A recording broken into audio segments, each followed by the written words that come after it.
Hey, what's going on, guys? The Horror Man back putting a positive spin on Rob Zombie's Halloween 2.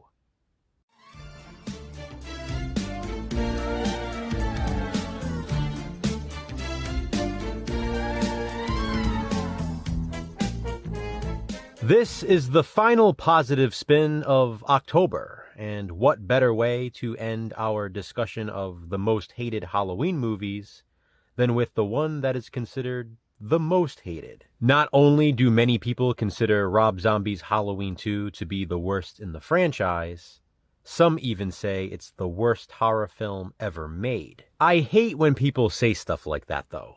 The worst ever made? Have they seen every single horror movie? They could say it's their personal least favorite, but to say it's the worst is a different thing altogether. Even still, I question how many horror films someone has seen if they say this is their least favorite of all of them. If there's any movie people exaggerate their hatred for, in my opinion, it's Rob Zombie's Halloween 2. Now, as viewers of my channel, you know how I feel about it. I love this movie. It was not a favorite when I first saw it in theaters, but over time, it's gradually making its way up my Halloween franchise ranking. The fact of the matter is, people do not like this one because it's different.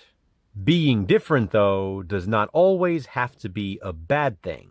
Rob Zombie's Halloween universe, consisting of his remake and the sequel, is more of a character study. We get a more realistic look at not only the survivors of Michael's massacre, but Michael himself.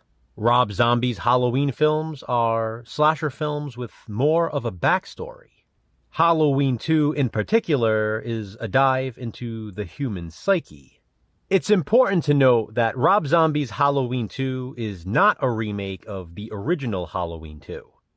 This is a sequel to Rob Zombie's remake. Many people, for whatever reason, expected this and wanted it to be set in the hospital for the entire film. A lot of those same people say the opening scene at the hospital is their favorite part of this movie.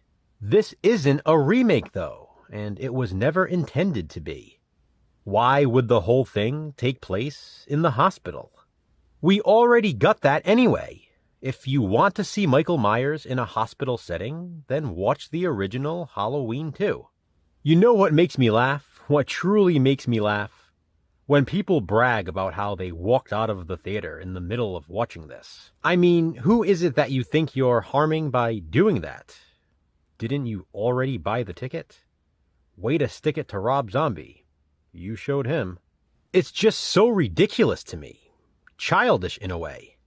You already set aside the time to go see the movie, so don't act like your time is so precious and there are other things that are imperative. Plus, how do you know if the movie is going to get better or not?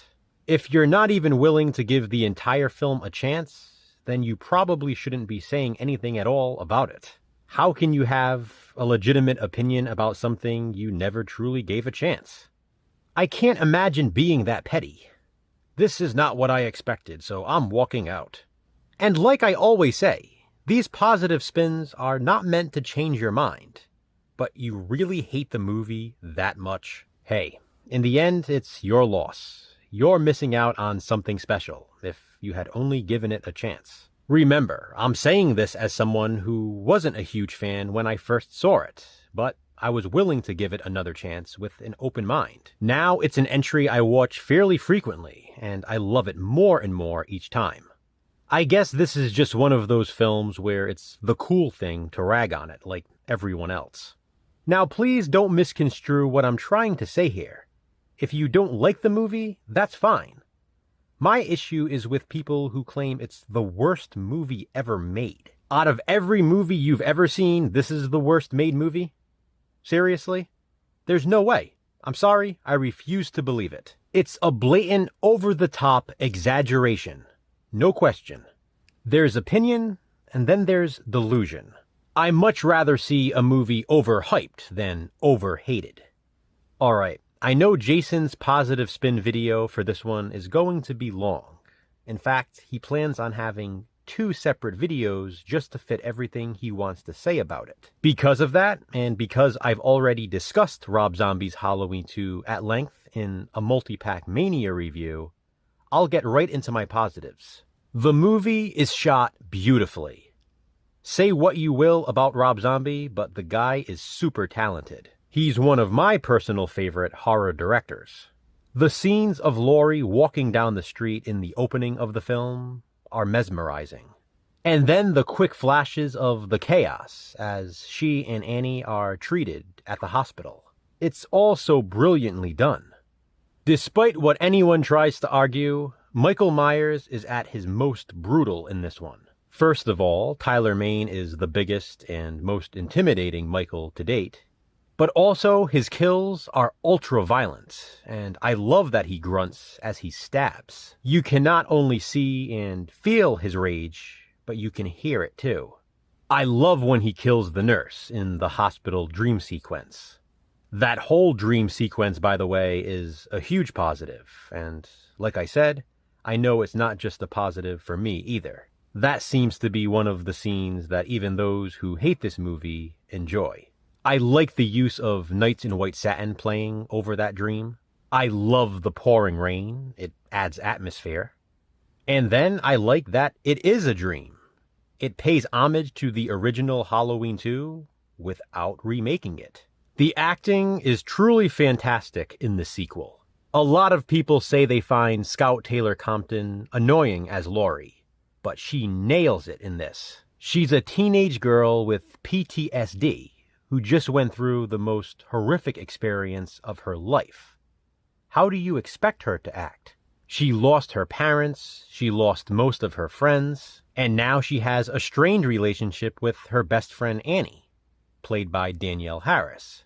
Laurie blames herself for what happened to Annie, but she blames Annie for making her feel guilty about it. This is very true to life with victims of traumatic experiences.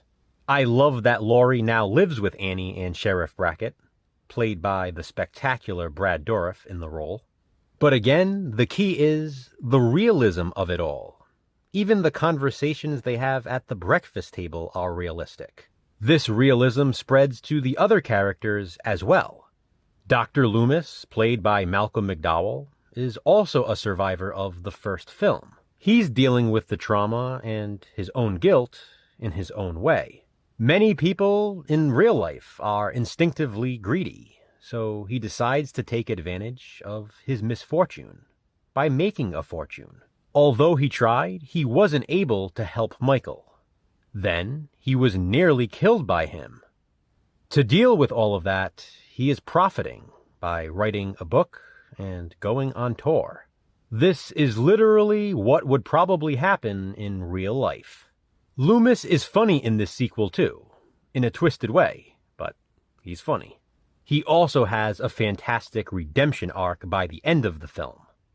Without him stooping that low early on, he wouldn't get that redemption now, would he? We already have the over-the-top movie version of Dr. Loomis with Donald Pleasence. Malcolm McDowell gives us a more realistic version of the character. That doesn't take anything away from either portrayal. They're just different. They're essentially different characters in different Halloween universes. Michael himself is also more realistic in Rob Zombie's Halloween 2. People say they hate Hobo Myers, but what do you expect him to look like? He's not going to stop and change his clothes or shave his face. You're okay with the guy eating dogs, even in the original Halloween timelines, but you're not okay with him having a beard? Come on, you have to admit, that's kind of ridiculous. I love that we witness Laurie's therapy sessions. Someone in her position would seek therapy. And it's cool that the late Margot Kidder is her psychiatrist. I love the store where Laurie works, and I'd love to go there myself. Rob Zombie's Halloween 2 has a great Halloween feel, especially with the concert and Halloween party that Laurie and her friends attend. That scene just screams Halloween to me. It's fun that the three of them dressed up as characters from Rocky Horror Picture Show. I love the rabbit in red kills, especially the face stomping. And it's unique that just like Rob Zombie's Halloween remake, Halloween 2 features an, albeit short, Christmas scene.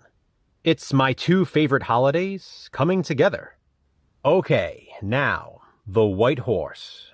Everyone hates the white horse. Why though? Why?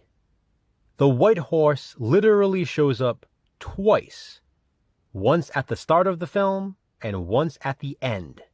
That's it. The only thing about which people exaggerate more in the Halloween franchise is how many times they say evil dies tonight in Halloween Kills. The white horse is not as prevalent in the film as many would have you believe. Plus, the opening screen, the very first thing you see when watching this movie, is an explanation as to why the white horse is significant.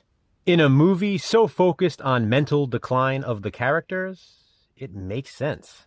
This is not something Rob Zombie just made up off the top of his head. It's something that actually exists in psychology.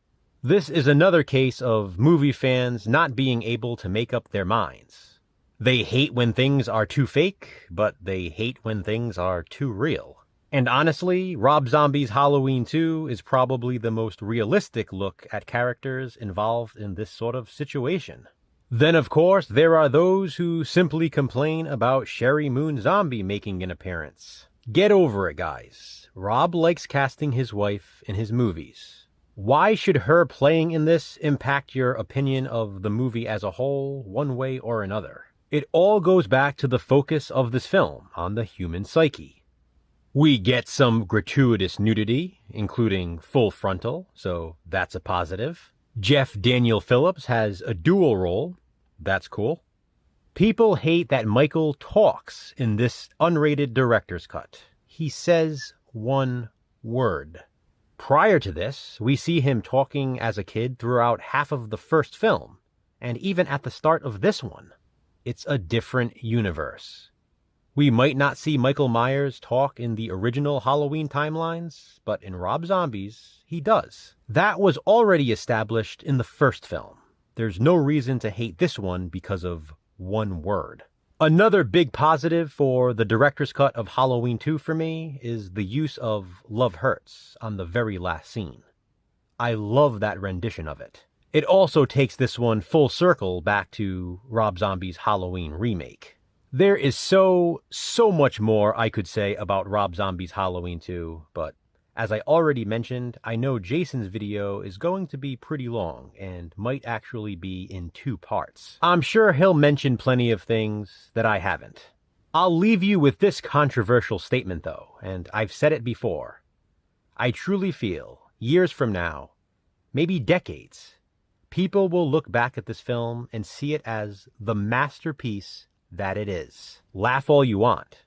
It's not necessarily my favorite Rob Zombie movie, but it's up there. Not that you care, and not that you will, but you don't have to agree. This is just my positive spin. Be sure to check out Jason's as well. Now that October is over, to which hated movie will we next give a positive spin? Check back soon to find out. Until then, though, I'd really love to know your thoughts on Rob Zombie's Halloween 2. Do you hate it? And if so, why? Or do you love it like I do? Comment below and let me know. Thanks for watching, guys. Hit that thumbs up and be kind, subscribe.